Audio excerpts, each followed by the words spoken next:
أعوذ بالله من الشيطان الرجيم بسم الله الرحمن الرحيم ربنا آتنا في الدنيا حسنة وفي الآخرة حسنة وقنا عذاب النار ربنا اغفر لي ولوالدي وللمؤمنين يوم يقوم الحساب برحمتك يا أرحم الراحمين لا حول ولا قوة إلا بالله العلي العظيم وصل اللهم على محمد وعلى آله وأصحابه وأتباعه أجمعين آمين آمين يا أرحم الراحمين. Now, the subject is actually the real title is Intercession in Islam, and subtitle is, although you will be a little bit, you will have some problems. How do we jump from this?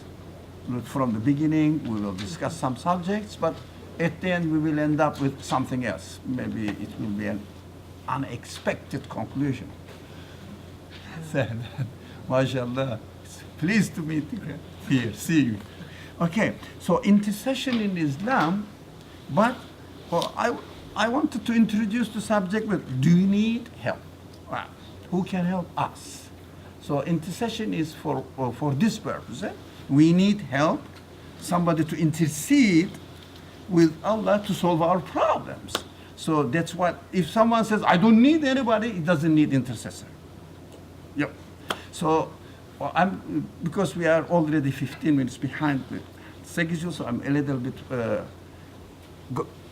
intended to go faster. Let's see how fast we will go, inshallah. Bismillah ar-Rahman ar-Rahim. Question one. Don't be frightened at all. It's not a test. So, what do you understand from intercession? What comes to your mind first when you hear the intercession? In Arabic, Shafa'ah. So, what comes to your mind? Just say, when I hear intercession, it means, okay. Like, but, excuse me, not in the social life context, of course, in religious context. No, in going to tombs or things and hoping that this holy person who's buried here will intercede for you. That's what I usually hear in the Islamic context. You learned it, or do you really understand what intercession means? Do you agree with that? I just heard it. You heard it. Yeah, it seems to me. Yeah. So what else? Okay, that's commonly known. That is culture, yeah. I think in this context, though, it means like the Prophet's intercession. Prophet's intercession. Oh, so, what does it mean? Explain what do you mean by Prophet's intercession? How will it happen now, for example, or when? Usually, on the last day, when people are returned to God, the prophets will each make their case for their community, and the prophet will make his case for the whole world. And that's usually what is meant by intercession, at least I guess in an ecclesiastic concept. Yeah. Prophet will intercede with God for his followers. That's what we hear. And who has heard the hadith telling the intercession event? You know, God, in the day of judgment, the people went to Moses, and Moses said, no, I can't do that. And then Jesus and some other great prophets, or Hebrew prophets, or the Qur'anic prophets, and they said, no, but Muhammad can do that at the end. Have you heard this hadith? Yeah. Who didn't hear? So let's see. Who didn't hear this hadith? You didn't hear? You are very uneducated person. You were lucky, maybe. What else? Who didn't hear? Anybody here? Didn't hear this hadith? That the Prophet will intercede, Muhammad will intercede, and his intercession will be accepted. Yeah, that's the hadith. Yeah, it is Sahih. It is in the Bukhari And not only one. It is narrated on many occasions as well by different people. Yeah, that is, we are not arguing against it, but we will try to understand what intercession means. Right? What do you think the intercession is? Yeah. Does it only apply to a prophet? Does it only apply to a prophet? I mean, it can't, isn't it like the point of existence is to like know God? And so all the people who gain intimacy has some sort of power to intercede on behalf of other people? No? So every human being, And not, I mean, Not they've gained every intimacy, human I mean, being. everyone has the potential to gain intimate, to be intimate with God. But those who have gained their an intimacy, aren't they allowed the power to intercede as well? I mean, not just a prophet, but everyone. I don't know whether they will be allowed or not, but because I'm not the person who's going to allow them, but God will allow them. We understand that, but that is another, if you like, version of understanding intercession next to the intercession of the Prophet Muhammad, peace and blessings be upon him, with God during the Day of Judgment. That's what the tradition comes. We will see how legitimate this tradition is and what is the truth in it, if there is any, or what is misunderstood and applied in people's life, and the extension of it. You know, the prophet is going to intercede with God, and some other people also with some qualities, some people who have gone through stages of, I don't know, realization of God or spiritual stages, whatever. Now, we will see now, another question. Who will say, what do you think, how do you think, is there any verse in the Quran explaining or giving any information about intercession? Yes. Somebody said yes. But is there anybody among us who basically, no, it's not a matter, it is in the hadith, not in the Quran. Can anybody have this idea? Does anybody have this idea? No, in the hadith, not in the Quran. Intercession is not in the Quran. No? Well, if you think so, I never thought that it is this matter is dealt in the Quran, dealt with in the Quran. Now, have you ever thought about it? What did you think? I didn't think anything. This is Sorry? the first time I'm thinking about it. No, because you have a nice smiley face and you are from my college. It's different. Not this, people from, I don't know, NYU or other, but you are Queen's College. Yeah. Yeah, thumbs up. So, anybody? I never thought that it is the matter mentioned in the Quran. So you said it is. It is. It is mentioned. Who else? You say it is. How many verses do you think deals with the Quran? Guess. 2, 1. No idea. You? Don't know exactly. No idea. So if I ask you a question, how many verses in the Quran deals with salah, prayer, daily regular prayer? How many? A lot. No, with praying, dealing with this subject, or asking people, advising people, encouraging human beings, etc. How many? Salah, prayer. A lot. Say? Hundreds. One idea, but don't be shy because it's not a test. It's just that statistics to prepare our minds. How are we going to deal with the subject?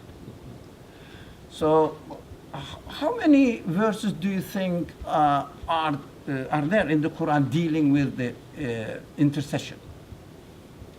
3, 4. Sorry? 3, 4. 3, 4. 0. 0, you said 0. You? Can I tell you something? Can I tell you something? 24, 27 verses deals with the salah. around 50 verses deals with intercession. Good morning. Yeah, why? Why? So, we are not, if you like, it's not an accusation, just drawing the attention. We are not Quran-oriented thinkers. We are culture-oriented people. Because not thinkers, people. Just culture, hold on. Why? Because we keep talking about some points, but the Quran talks about another things, and we still say that we are following the Quran, we are trying to understand the Quran, but we have to be very careful while we are really dealing with the Quran from many perspectives. I'm not accusing anybody. That's what the reality of the ummah is, community is. We are not Quran-oriented people. We have to admit that. Although we may read the Quran every day, but it's not orientation. Orienting your worldview around the teachings of the Quran, especially around the teachings of the Quran methodologically. Okay. Is it enough to introduce? So, well, let's see what we need in this world. Do we need help? Do you think somebody may say, you know, I'm going to work hard and I won't need intercession? No, most of the people, especially there is a certain trend in Muslim, if you like, tradition, is the Muslim world that no, intercession is something to the Brother Eric said, something to do with going to the graveyard and asking the person who's dead there, saying, please ask God, you know, to put me in paradise. Please do that. You know, so it means this person is asking for intercession, asking the person in the grave, but going to the graveyard. But do you think these people who go to the graveyard are not aware that this man is dead there? His body, rotting body. Do you think, is there anybody in the world, anybody in the world who will say that, no, he's not dead. He's, you know, how do you say, accepted by God, and God is asking him, you know, whom would you like me to put in paradise? And say, this person here just visited me, put him in paradise. What is the meaning of this action? This is not simple matter, but at the same time, we are not going to make a judgment about people's attitude, but we will pay attention to the teachings of the Quran versus dealing with intercession, and what the Quran, or how the Quran really centers about the matter intercession related to our subject now. So I think this question, this who can help us? Who can help us? Habibi, you know the answer. Say, who can help us?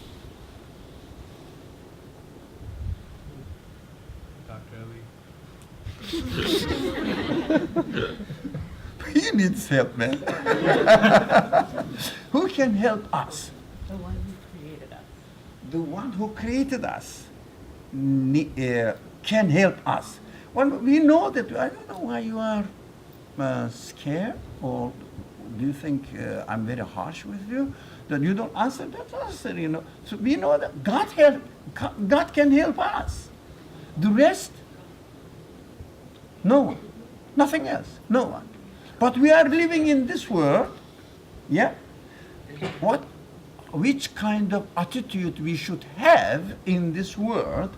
Although we will ask people to help me, we will ask something else, any creative things to help me, but at the same time, I will know that only God can help me. Nothing else can help me. Yeah. For example, I am going to, typical example, very typical example, I am going to till the soil, earth, dig the earth and do lots of farming. I'm dealing with the earth, and still I'm saying that God will help me. God will help me. Why?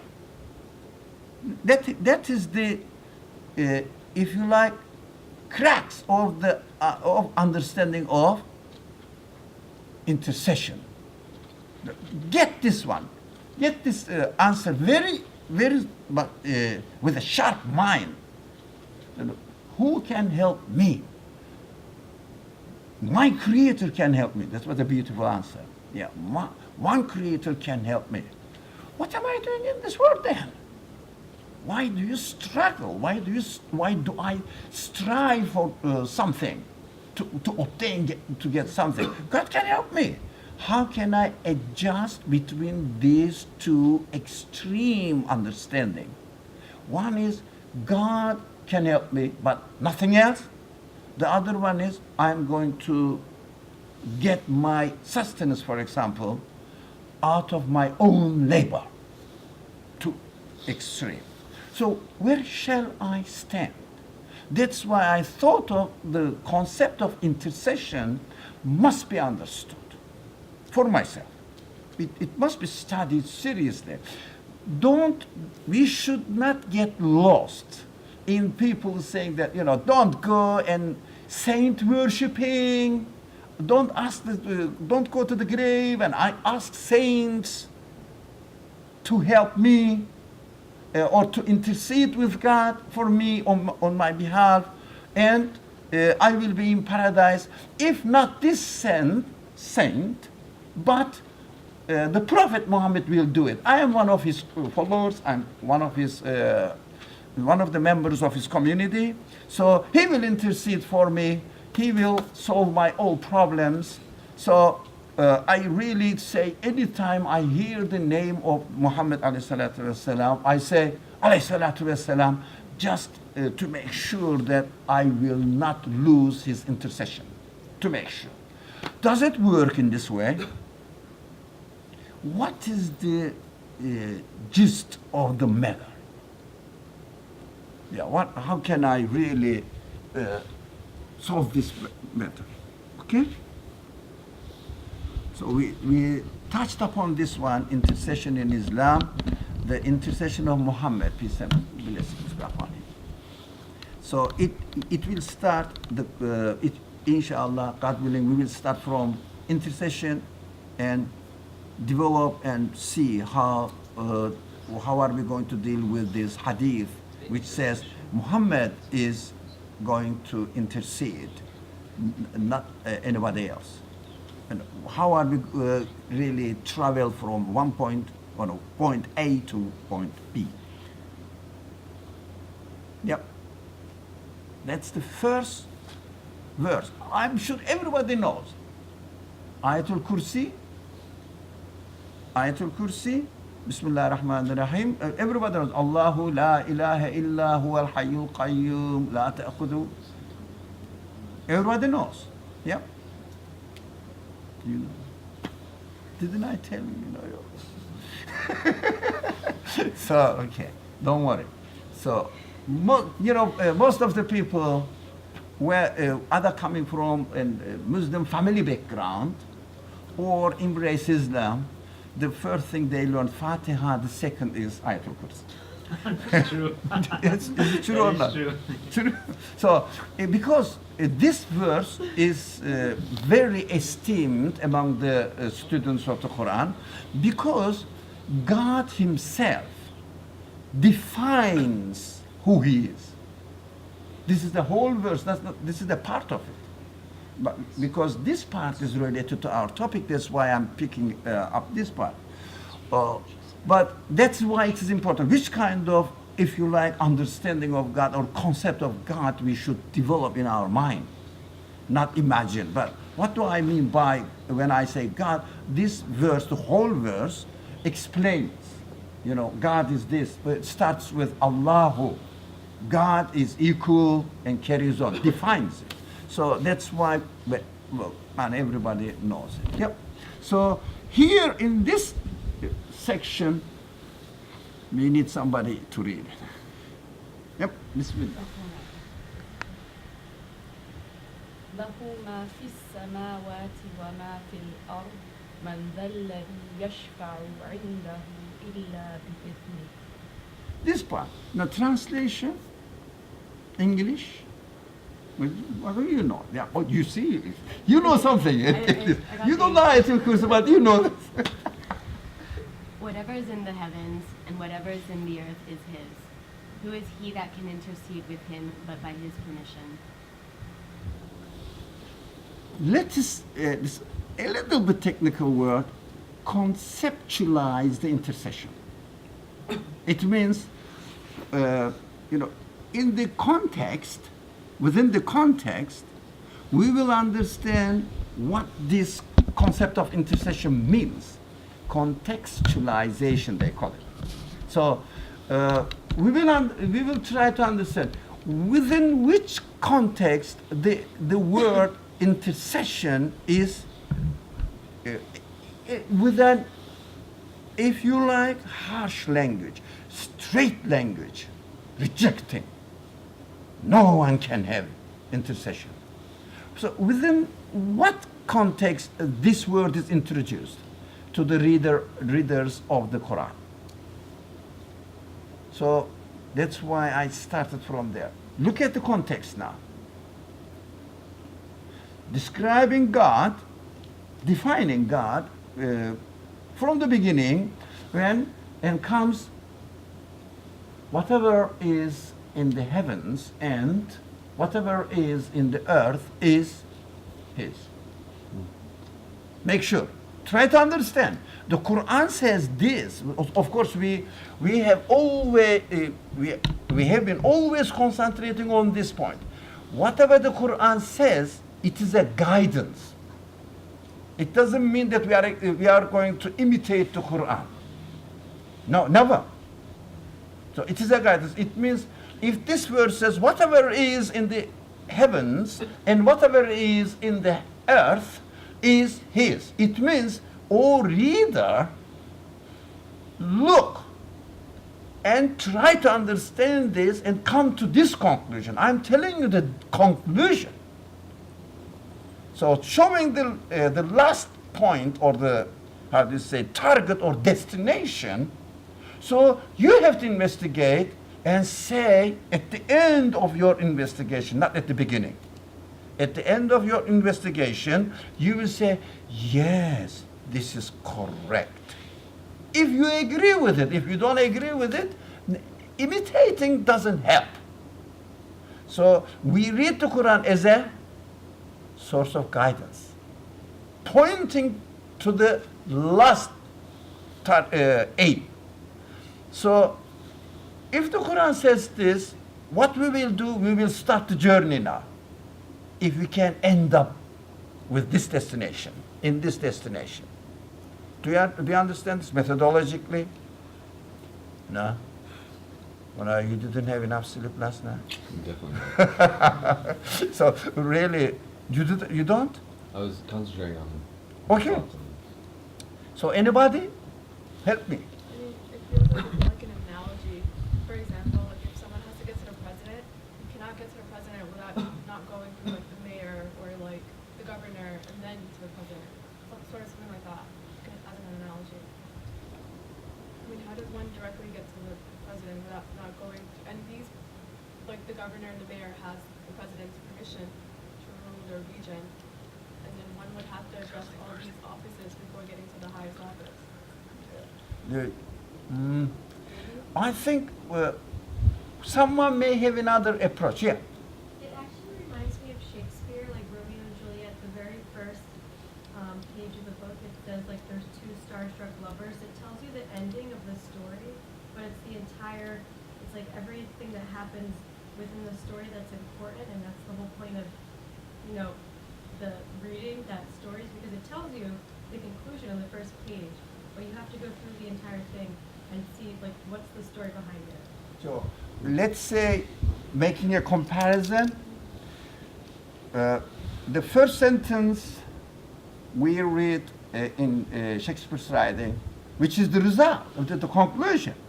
But the rest is the explanation. In the Quran, says the first word, the first premise, and then the explanation is left to you. You have to come. You have to have the journey and go there. So we have to study here. Is that the idea of everything belongs to Him? Correct? Whatever is in the heavens is His. Is it really? So we have to ask the question, whom, let me be sure about English, whom or who does everything belong to? Who? We have to investigate. Can we find any source, anything that this thing belongs to that thing? In the universe, in the existing universe. You want to say something? Yeah, I was just gonna come up back to your question, like about investigating and not just going straight to the conclusion. I mean, for example, like you could use the example saying that I could say in the other room, for example, there's a backpack sitting there, right? But unless you go and witness it yourself, you don't truly know if it's true. So I guess the Quran just tells us the backpack is there, but it's expecting us to go and check. Yeah. It is an invitation. Yeah. It's a good example. It's an invitation. It means what I am telling you is the news that you may not know, but that is the news.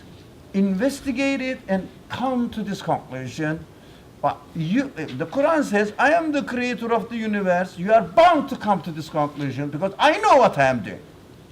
But we will investigate. We will see. We will never take the point mentioned in the Quran for granted. But we will confirm.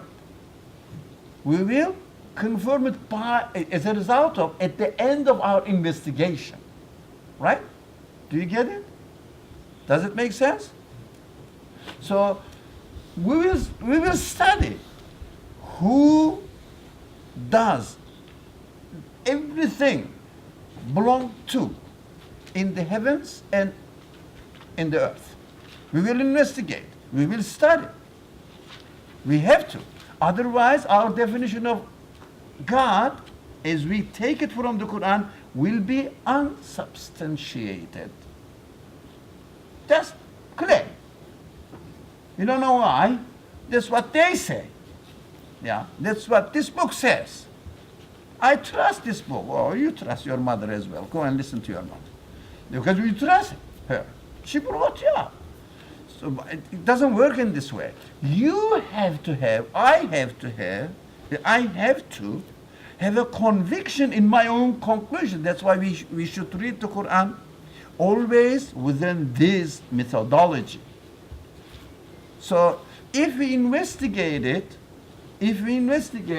the heavens and the creation of the heavens, or existence of the heavens and existence of the earth, and whatever we are encountering in this world, we have to question, where do they come from?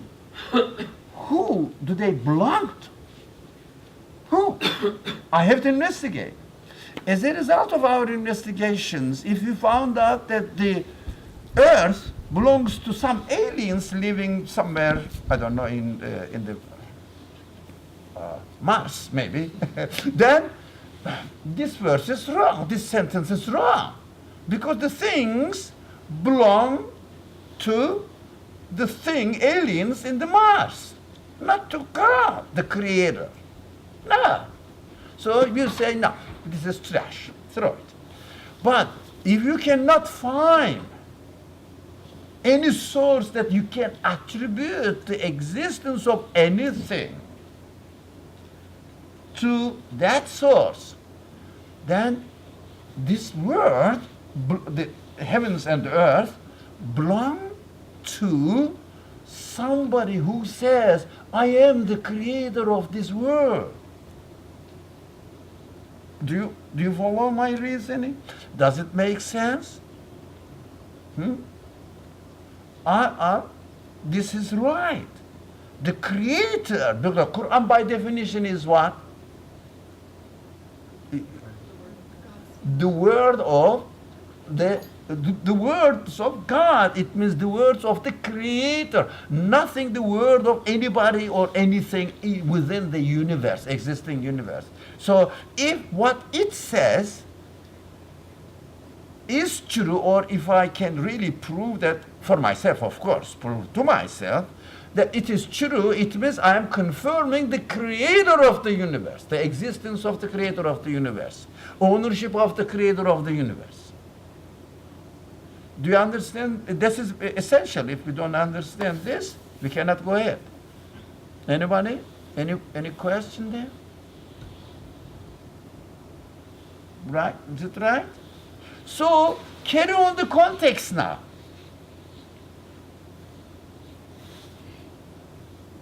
Then, who is he or who is it? Doesn't matter that he or she or it. Here, it's gender free. We know that in Arabic, in the Quran, when who is used, usually gender free.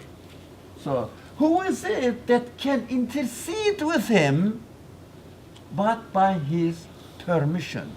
Now, this but by his permission is another method. Let's say, who is he or who is it that can intercede with him? So, one technical explanation needs here. When the Quran says men, you know, وَمَا فِي الْأَرْضِ مَنْ ذَا الَّذِي, men is used in Arabic. It's very simple, everybody knows, like human beings, conscious beings, men. Ma is unconscious beings. So men is usually referred in Arabic, human beings. Human beings, like usually who in English. Not what or what, not which, or usually what, yeah. So, for example, did you speak to somebody? Who did you speak? Yeah, because you spoke to somebody, it means a conscious being. So I use who. I don't say what. Not like this in Arabic, man. But it is interesting, in Qur'anic Arabic, men refers to conscious beings again in the context of the Quran. In the context of the Quran, everything is conscious. We have to be aware, because when the Quran says, for example, من في السماوات والأرض, everything يسبح له ما في السماوات والأرض. And when the man, وإن من شيء إلا يسبح بحمده, there is no man there. There are some verses, but I don't remember now. Refers to everything in the creation with man. Man, not in English man. In Arabic, man. It means who. Whoever it is in the earth, in the heavens and earth, glorifies God. Why? Because with the vision of the Quran, with the worldview of the Quran, everything in the universe glorifies God. But their consciousness is not like human consciousness, but they have their own consciousness within their own capacity. So their qualification, not qualification, their glorification is represented by angels. Angels are conscious beings. That's what God is referring to. They're representative angels. So are we aware of it? That's another subject. Because really believing in angels is a very hard topic. Don't say I believe in angels. It's not easy. You don't deny it, but it's not easy to say I believe in angels. So we have to understand within the context of the Quran, when men is used, not necessarily human beings only. Any conscious beings, including angels. who are the representatives of the glorifications made by every single being. So we have to, that is another subject, but we have to have a different vision of existence. It's not simple. We have to exercise, we have to think, we have to question our present understanding of existence. Yeah, we have to be ready. If we are not ready, we can't go further. So no. Yeah. So here, who is he that can interfere? Who is it that can intercede with God? The question is this: everything belongs to him. Who can intercede with God?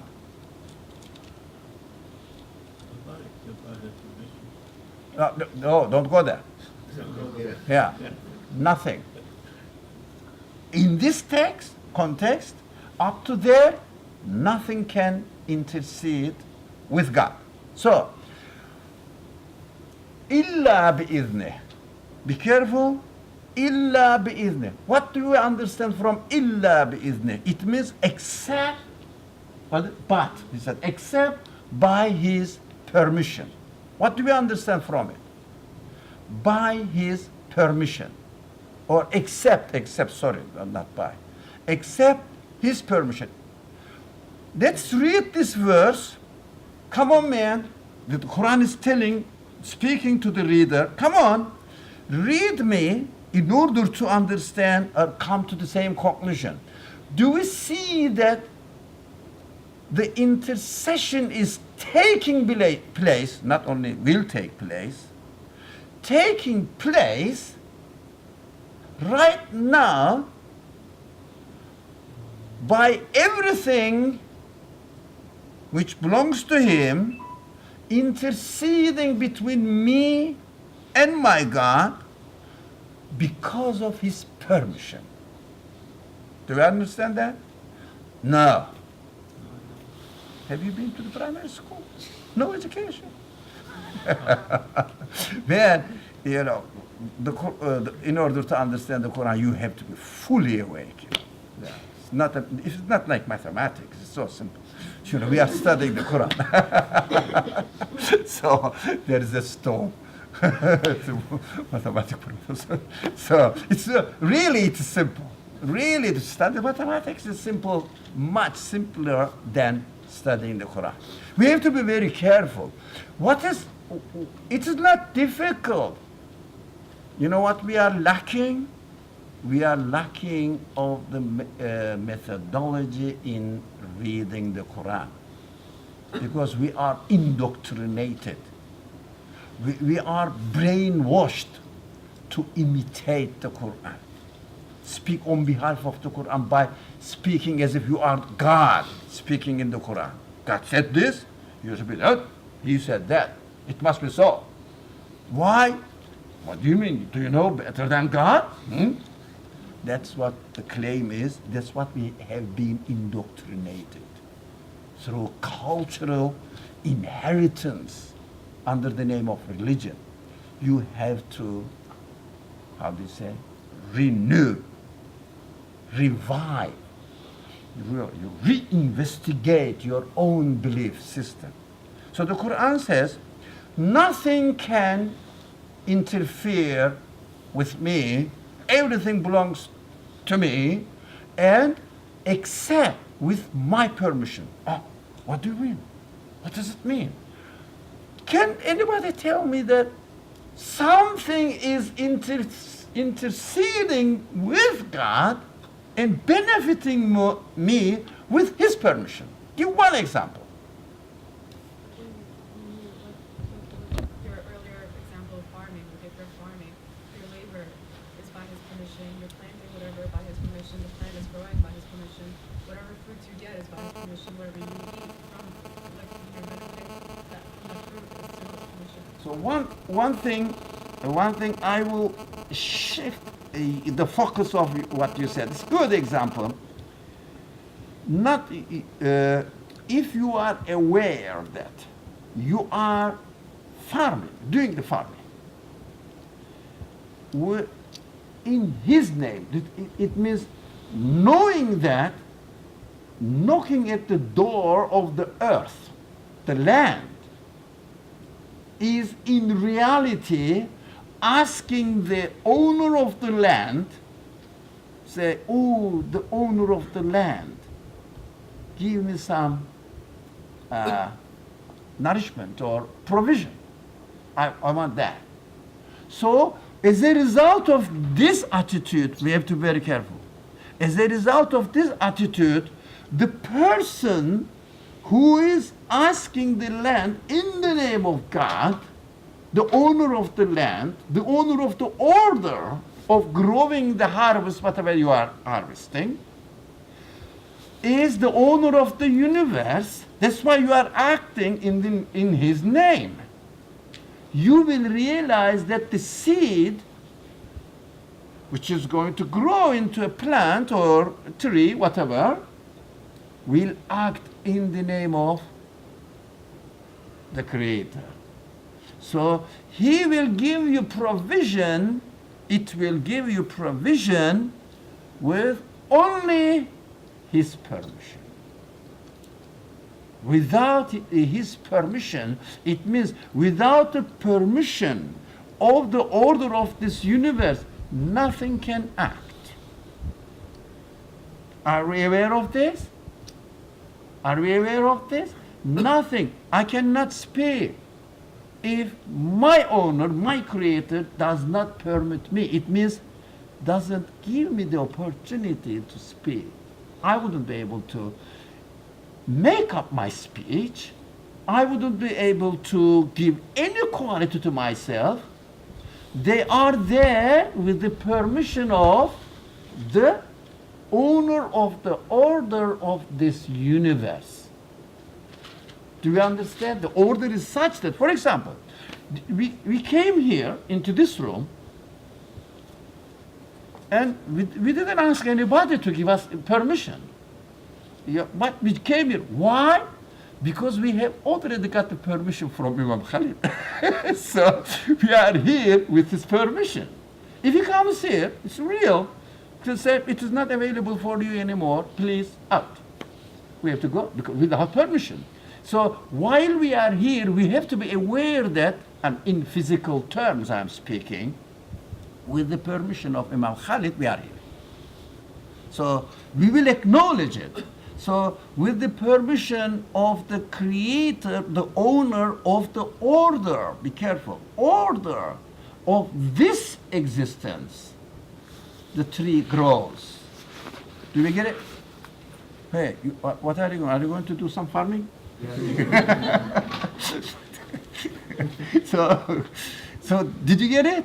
With the permission established, created in this universe, the permission of the owner of the order of this universe, tree grows. Otherwise, tree cannot grow by itself. I cannot grow by myself. I cannot hear by myself. I don't know. How am I hearing? Really? Do you know how you are hearing? I don't know. I just hear. With the permission. Have you noticed? With the permission of the creator, establisher of the order of this universe, everything is acting. Yep. Can we tie up the subject now? So everything belongs to him. With his permission, everything is interceding with God. So this man needs nourishment. Yep. And I'm getting the typical example, fruit from the tree.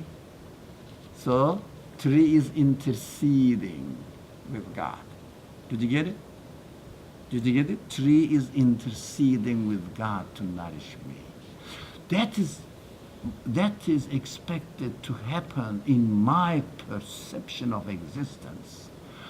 I should take the fruit from the tree, and I will say the tree is just an intercessor. tree is just an intercessor with the permission of the creator, owner of this universe. Did you get it? That is worth it. Your night is worth it. Now, there were some hands here and there. So you want, first, somebody wanted to, so you wanted to say something. You gave up time. Why? You answered? So, okay, basically, when we plant a seed in the ground, we are asking the seed to intercede on our behalf. So we are asking the seed? To intercede on our behalf. Yep. When I put the seed in the soil, I know that the order is established by the owner of the universe. So from there, this is the way to receive the intercession. For example, if I put the seed again not in the soil, but on the stone, I know that this is not the way to intercede with God. He taught me that. So if you want, for example, if you want to receive my favor, follow my rule, follow my order. So when you obey the order, in reality, you are asking the right point to intercede with God for you. Did you get it? It is beautiful. So don't play with this or going to grave and asking somebody else stupid things, you know. To do is stupid, to speak about it is stupid, to reject is stupid, to criticize is stupid, simple. Nothing to do with intercession. Just don't be a simple man. You are a human being, the perfect creation. Be really, use your abilities. Don't just speak, hear something and keep repeating what you hear. So we have to act as human beings, the well qualified. Anybody else? Yeah. Okay, so help me walk through this, right? Sorry? I said I'm gonna let's walk through a scenario, right? Because I have some questions for. I see an apple. I ask for God, for the apple to intercede on my behalf to give me nutrition. Is that what it is? Yes. Yes. So how do I know that the apple is asking for intercession? Not understand that. That is in your perception. That's your attitude towards. When you are going, if you like, interacting with Apple, you have to have this consciousness that Apple is nothing but interceding with God with his permission. That's why I go to Apple to nourish me. Otherwise, I know that Apple cannot nourish me. Well, I understand that, but I don't understand the intercession part. Like, I mean, how do I know that? I mean, the fact that the apple is created by my Lord or to give me nourishment. Yeah. But where does the intercession part So come in? that's what we are trying to understand. You know that God is the nourisher. Okay. Okay. Why don't you go that he's nourisher? Why do you eat apple? Why do you eat the apple? Because that's his order. Yeah, that is his order. Which kind of order is it? Now, think about it now seriously. Which kind of order is it that put you in contact with apple, and expects you to know that it is not the apple, but God, the creator. That relationship is explained in the Qur'an with the word Shafa'ah. It is in our mind. I'm not saying apple is going to God and please God, feed this man, poor guy, he doesn't have anything else, he's going to die. No, but it's your understanding towards the apple. Yeah, you will say, I know that it is not the apple is going to do anything to me, the creator is going to do, but as if my interaction with the apple is asking for intercession. So would it be correct to say then receiving God's grace through his creation is intercession? Yeah, we can summarize it. Okay. I think you had enough sleep last night. So it is, yeah, that is, but that is going on in mind. That is called iman. That's called belief. It means belief is not, that's my take. No, no, no. It is not your take. That's your worldview. That's you understand. You are sure of it. That's how it happens. So otherwise, our relationship with the world will be or would be meaningless. Why do I go and eat apple? Since God is the nourisher. Why do I eat the apple? So that understanding is, look at this, the context of the verse. Study it, seriously study it. Yeah, read it. Look how it starts. Whatever is in the heavens and whatever is in the earth is His. Oh, everything belongs to you. What shall I do now? I can't do anything because everything belongs to you. So he says that who is he that can intercede with him? No, everything belongs to him. So, except by his permission. So you understand, my relationship with the heavens and the earth is for the sake of intercession. And they are entitled to intercede with God with or through his permission. Be careful. They are entitled to intercede with him, with God, through his permission. So when you drink water, it is not the water really quench your thirst. It is God. So you can say that, this is a means. This is an interceding. It is not the source of action or source of effect. Okay. Yeah. So I have a follow-up question then. Without the understanding that, for example, the water is created by my Lord and through this water He's nourishing me, would it still be intercession? No. As far as the person who is not aware of it is concerned, as far as the person, right? But not the water itself. Water acts within the order of the will of the Creator. So, but as far as my understanding, although water is acting with the permission of the Creator, but I am not aware that the source of water is the owner of the heavens and earth. So what I do, water is feeding me and quenching my thirst. So when there is no water, there is no quenching. So the source is limited with the amount of water you drink. When you drink it, it is gone, finished. That's how the Qur'an describes the word, the life of this world. We studied that actually. Last 4 weeks or something, I don't know how many weeks we studied the life of this world. So that's why it is like a mirage. You see that there is a water, good, that it nourishes me, not you. Well, the person who doesn't, who is not aware that the water has been created by the owner of the universe. So it's, it's the water now, drinks, gone, finish. When he dies, total finish, annihilation. Okay.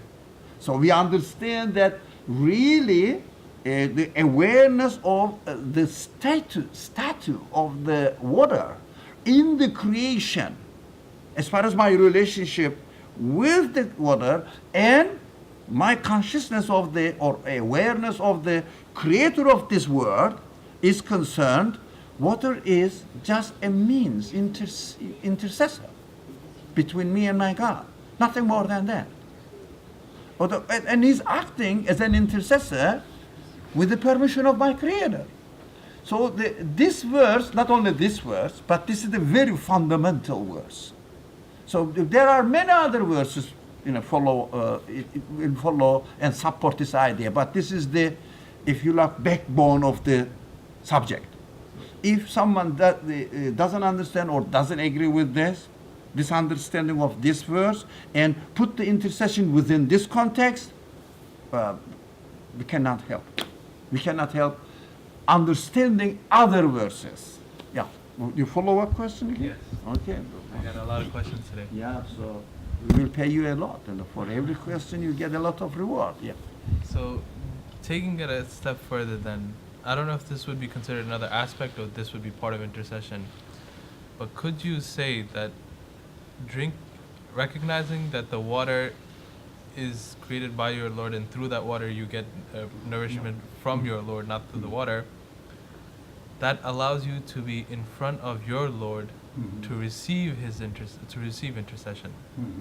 Would that be another aspect, or would that be the same, just taking it a little bit further? No, in reality, you are receiving, everybody believing, atheist or agnostic or whatever, I don't know. So everybody receives intercession. But in my understanding, in my mind, in my heart, I will be, very simple. The creator of the universe is the God of everybody. But if I don't acknowledge him, what I do, I put myself into the hole or pitfall or well of loneliness, ignorance. I don't know why I am here. Yeah. And the life is just in between two, birth and death. That's it. Yeah, so That's it. Finished. That's why that goes on in my mind. That's why one either acknowledge the truth, it is confirmer, which is called believer, mu'min. The other one is ignores the truth. It means really covers it up. It means ignores it. Don't take notes of it. Doesn't take notes of it, or rejects it. I don't want to accept that. But as the Quran keeps saying, always it says, God never harms, transgresses, or does anything bad to his creatures. But you human beings, only you human beings, not only other creatures. The other creatures are happy. Have you seen any sad bird? They are happy. Only some human beings, deprive themselves of the pleasure of being in the presence of God always. It means everything here is just intercessors, but the real authority is the owner of the universe. That's what when you use when we were asking the question, you use this. God is nourishing me through water. You said. Have you noticed that? I think you did it consciously. Through water means intercession. Water is interceding. Right? So, shall we go one step further? We have some. Are we tired? Shall we? Look, we can. I thought somebody may think that I have taken only certain part of the verse, which is correct, and methodologically to study the Quran, you don't have to study the whole chapter. You don't have to study the whole verse. You can take some verse with, of course, legitimate limitations. Grammatically must be correct. So you can do that. It is correct. But there is a long discussion and explanation for it. But it's beautiful to understand that we can study half of the verse, but not with a bad intention or wrong purpose. Now, I'm going to just present the slide which includes all the verses from the beginning to the end, the verse of the same verse, from the beginning to the end. You still will see that really the intercession is put within in a context works with what we have understood.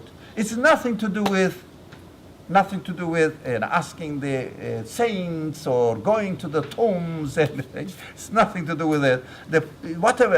Some people may go to tomb. Yep. some scholars may say visiting the tombs or graveyards is bid'ah, haram, all right, but he goes to the market and buys the things with the same mentality. Do you understand? So he blames somebody, it's innocent people, they go and say that this is a very good person. They have some sort of understanding, although shallow and simple, but they still may go to God. But the other person may oppose this traditionally because it is a problem in the community, Muslim community especially. But in his relationship with the rest of the world, is worse than this innocent man who's going to the grave. He is visiting the grave there while he's eating apples. Do you understand that? Does it make sense? No. Somebody says no. You do. Someone says no. So if somebody attaches the power or the quality to the thing itself, what is it doing? It is the source of the effect. All right? It is the source of the effect. That's why when I go to the graveyard and visit a tomb of a person who is well known, whatever, and then, please God, help me for the sake of this poor guy. He's a good man, he was, and I want to be like him, but I can't, so accept me as he is. Right. He is connecting himself with God through this man because he's admiring the man. But the other person may not be aware that whatever this person, a person, and we are not talking about certain people, it's a certain person, a person, while he's eating the apple, he may say that this is the source of nourishment. Right? So this man is worse than the graveyard visitor. He's asking God, please Allah, except for the sake of this man. The other one was eating the apple and then said, please Allah, nourish me for the sake of this apple. The same thing. But when it comes there, he's not sensitive. That's why he loses that.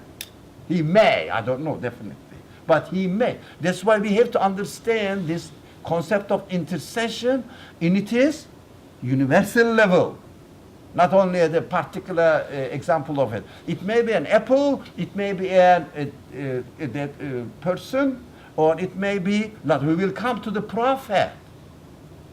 So our understanding of the intercession of Muhammad, the prophet, must be correct. Otherwise, we may fall in the same mistake. And of course, it is another subject. We are going to deal it towards the end of discussion, not today, or maybe next week or the following week. I don't know how fast we can go, but we will see. How am I going to understand the intercession of Muhammad then? But this first step must be understood. Somebody wanted to say something over there. I've seen a hand. Oh, yeah. My question was that, what is the need for Prophet Muhammad sallallahu alaihi wasallam? So we will come there. intercession? So be patient.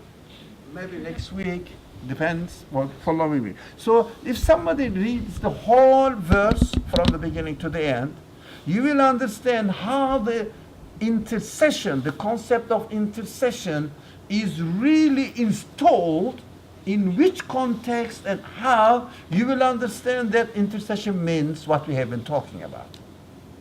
Who's going to read it? Somebody? Loudly, inshallah. God is He besides whom there is no deity, the ever-living, the self-subsisting, by whom all subsist. You see the stress, by whom all subsist. Okay? Slumber does not overtake Him, nor sleep. So Whatever. it means, excuse me, these are what I understood. God doesn't sleep, God doesn't slumber. What does it mean? There is no moment, or there is nothing, the smallest thing, which slips away from God's will and creatorship. Nothing. Everything. How do I understand that? I explain, I investigate everything, and I cannot really attribute the existence of anything to anything else in the creation except the owner of the universe. So we understand that whoever owns this universe never slumbers. It means never leaves the existence of anything in this world to itself at all.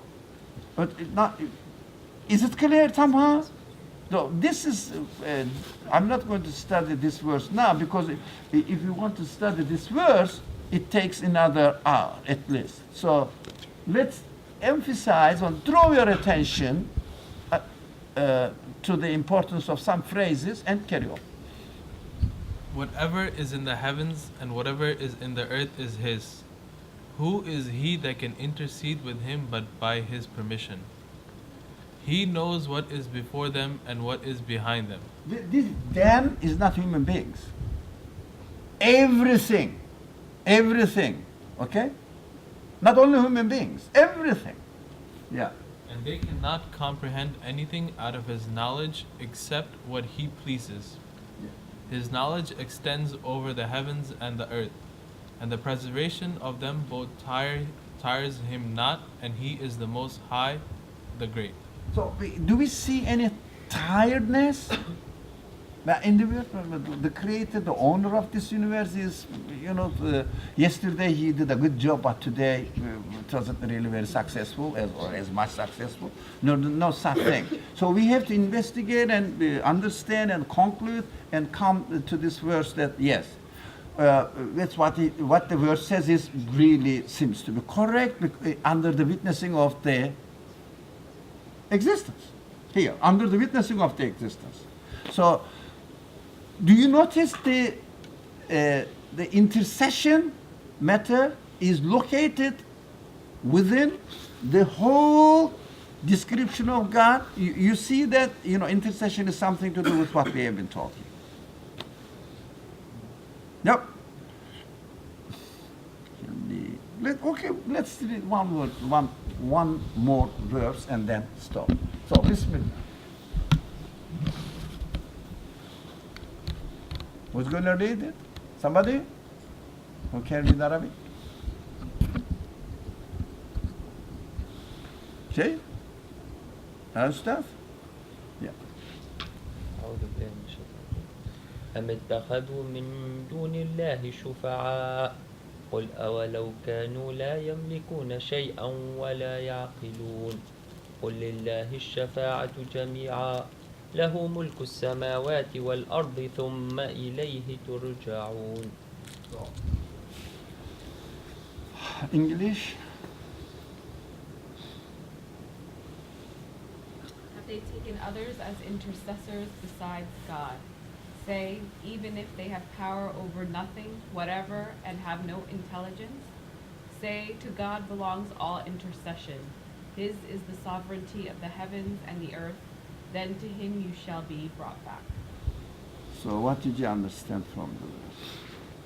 What did attract? What attracted your attention here?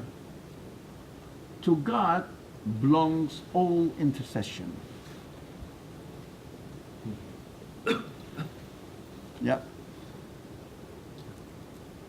So He is the disperser of intercession.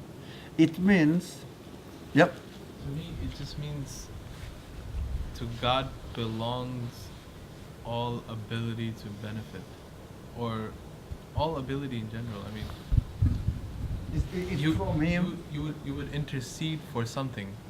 He Himself is dying, actually. So when you come back to your Apple example, okay, you see that Apple is interceding as if, but you realize that it is not Apple, really doing something. Yeah, in reality, that's God's plan. That's God's order. That's God's will. Yeah, if He didn't will, nothing would happen. Definitely nothing. So we understand that, look, Have they taken others as intercessors besides God? It means if you'd say, okay, God created the universe, but apple is feeding me. What happened? You have taken intercessors other than God. God, it means beside God, intercessors beside God. It means independent of God. Saying that God is the creator, but apple is the one who, or what? Nourisher.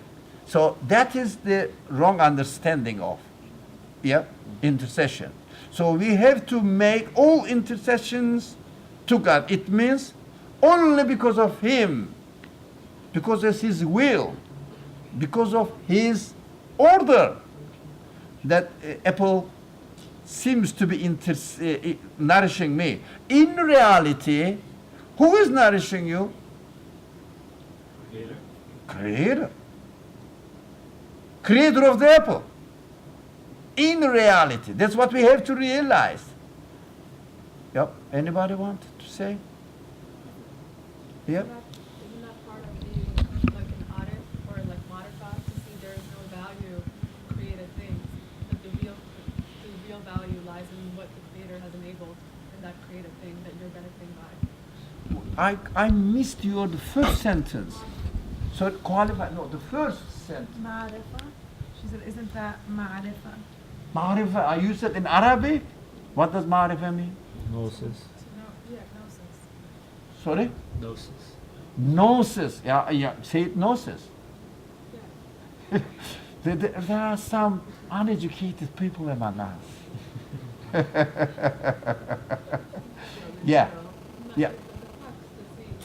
So it is the gnosis. Negate that there's any value in created things because the real value lies in the creator for whatever you're benefiting by.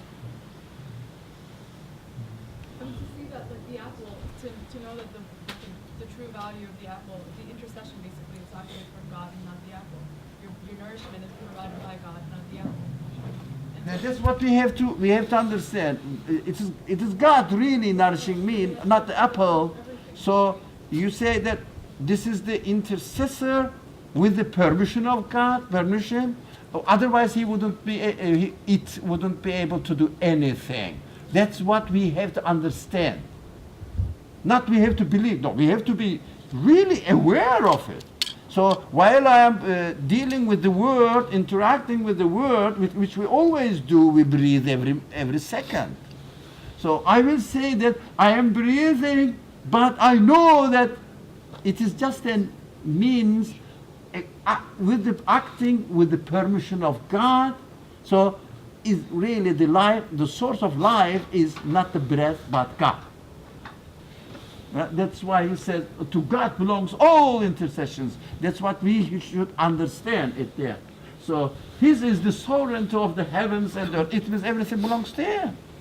So we cannot really take anything out of the ownership of the creator of the universe. Nothing we can take. Somebody? Yeah. I thought I was okay, but this verse confused me.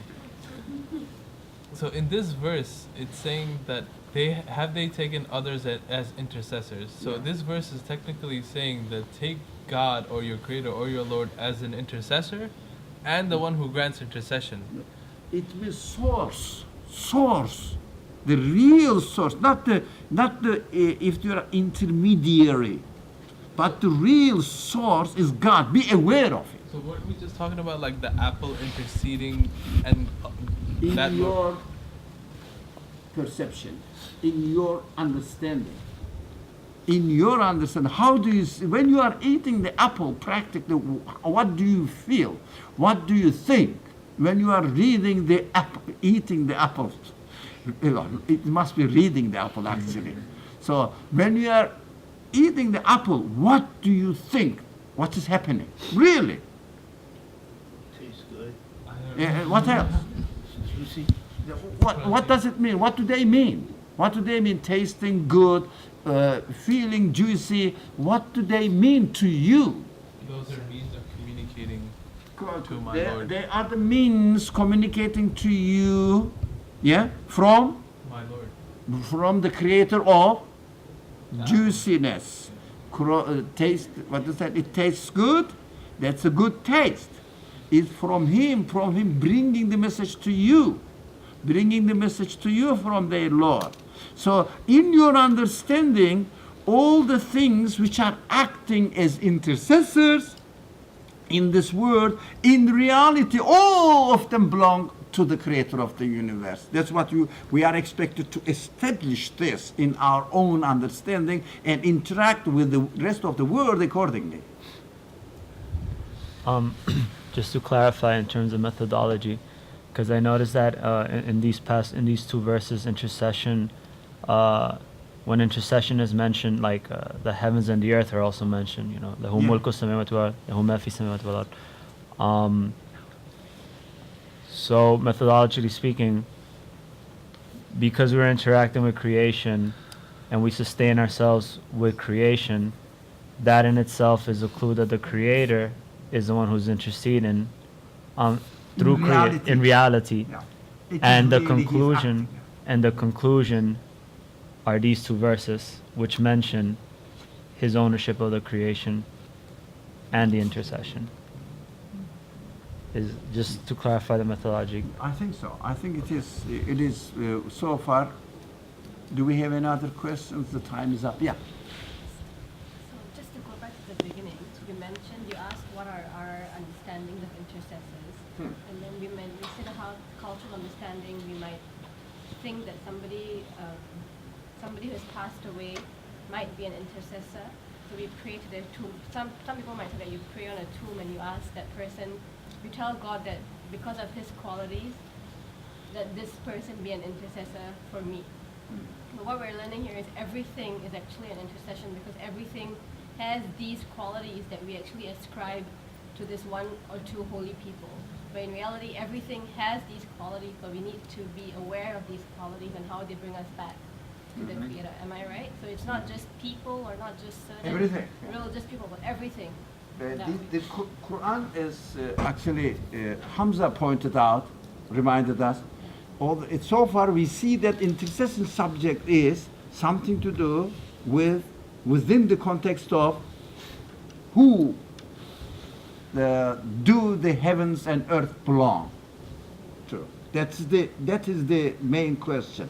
So if you understand that everything belongs to the Lord of the universe, owner of the universe, so your interaction with the things in this world will be, they are just intercessors with the permission of their owner. So if you go somebody, if you like, but it's not a very good example, he invites you and he has some servants. So he says, come on, serve my guests. So they receive the plate to you, all right? So, where is I have today? I remember the roast chicken. So he will love it. So he serves you, gives you, you know that it is not the one, like the how are they called, the people who serve in the restaurants? Waiter or waitress. Yeah. So they bring the food to you. They are not the owner. They are not the source of the food at all. They are not the cooks. And they have nothing to do, just to serve. So if the owner of the restaurant says, go, don't serve it, finish. Yeah? We get through them, but we know that they are just employed by the owner of the restaurant. Don't we? So that needs our awareness. That needs our awareness. The waiter brings the thing, but we know that they are not the source of it. So if you like, every tree, every cow and sheep is a waiter or waitress. Yeah. So they are bringing, but we know that they are not the source of their the things they are bringing to us. So from one aspect, we will say that our host employed them to serve us. Yeah. That's why as a waiter, can you bring this food to me? We say. We don't say, the owner, bring the food to me. So we go to and speak to the cow, say, give me milk. That's how we communicate. Give me milk. But we are expected to be aware that it's not the cow who's making the milk. It doesn't know. We know that. There will be a lot of verses explaining this. But the owner will say, if I say, the cow gave me milk, or the waiter gave me food, the owner will say, no, they are all mine. Do you understand? They are all mine. That the verse says, all intercession belongs to God. Yeah, that to God belongs all intercession. That's all mine. Don't mistake. Did you get it? And are you comfortable? Yeah. So this, how do you say, whatever you have thought about intercession at all so far, this, I wouldn't say this tradition, the story, should be cleared from our mind. If someone speaks, no, don't go to the graveyard, etc., you say, come on, don't be a simple man. Assalamu alaikum. Inshallah. Thank you. It is time and also really late. So there are quite a number of verses. There are not 50 of them, but I have selected, typically some points. Each verse has a point. So inshallah next week we will carry on. Huh? Are you happy with that, or shall we? Well, inshallah. And of course, what excites me, how are we going to understand the intercession of Muhammad, the Prophet? We haven't got. Waiting for Just a minute. We are just, basing the foundations now, just laying the foundations. Then it's easy to go first floor, sixth floor. The second floor is easy, but foundation must be sound. بسم الله الرحمن الرحيم سبحانك لا علم لنا إلا ما علمتنا إنك أنت العليم الحكيم وآخر دعوانا إن الحمد لله رب العالمين آمين. الله الفاتحة بحرمة الفاتحة.